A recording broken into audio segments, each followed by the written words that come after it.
یہ جو عمل ہے ہینڈ پریکٹس کا، یہ زنا سے انسان کو بچاتا بھی نہیں ہے، کیونکہ یہ خواہش نفس ایسی چیز ہے کہ یہ پوری کرنے سے بڑھتی ہے۔ آپ جو نوجوانوں کی ہسٹری جمع کریں نا، تو ایسا نہیں ہوتا کہ جس نے ایک دفعہ کیا تو بس زندگی میں ایک ہی دفعہ کیا۔ جب یہ لت زیادہ پڑتی ہے تو پھر یہ بیماری شادی کے بعد بھی نہیں چھوٹتی۔ ایک آدمی کی 2 بیویاں، اسے نکاح سے پہلے اس کی عادت پڑ گئی، یہی سوچ سوچ کے کہ یار ابھی اپنے آپ کو ٹھنڈا کر لیتا ہوں، تسکین کر لیتا ہوں، برائی سے بچ جاؤں گا، یہ ہو جائے گا، وہ ہو جائے گا۔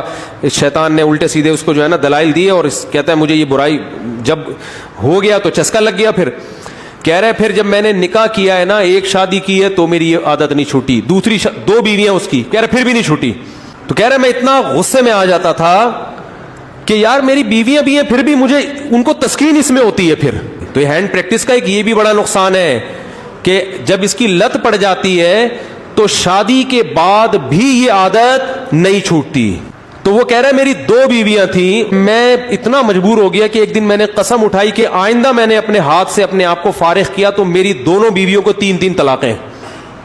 کہہ رہے میں نے یہ سوچا کہ شاید اس عمل سے میں اپنے آپ کو روک لوں گا، پھر بھی نہیں رکا، اور پھر بھی یہ عمل کیا، اور ہم نے اس کو فتویٰ دیا کہ آپ کی دونوں بیویاں آپ پر ہمیشہ کے لیے حرام ہو گئی ہیں۔ تو اب آپ بتاؤ اس پہ کیا گزر رہی ہوگی۔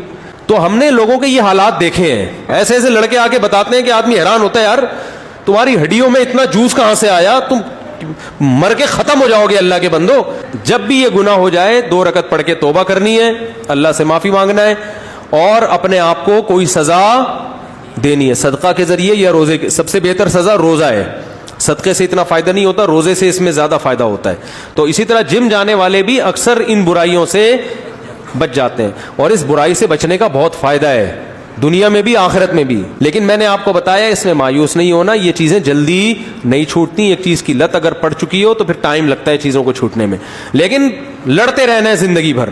تو یہ جو حرکت ہے نا ہینڈ پریکٹس، اس سے بھی انسان مینٹلی کیا ہو جاتا ہے، بہت ڈسٹرب ہوتا ہے، جس سے نہیں چھوٹتی۔ ایک چیز کی لت اگر پڑ چکی ہو تو پھر ٹائم لگتا ہے چیزوں کو چھوٹنے میں، لیکن لڑتے رہنا ہے زندگی بھر۔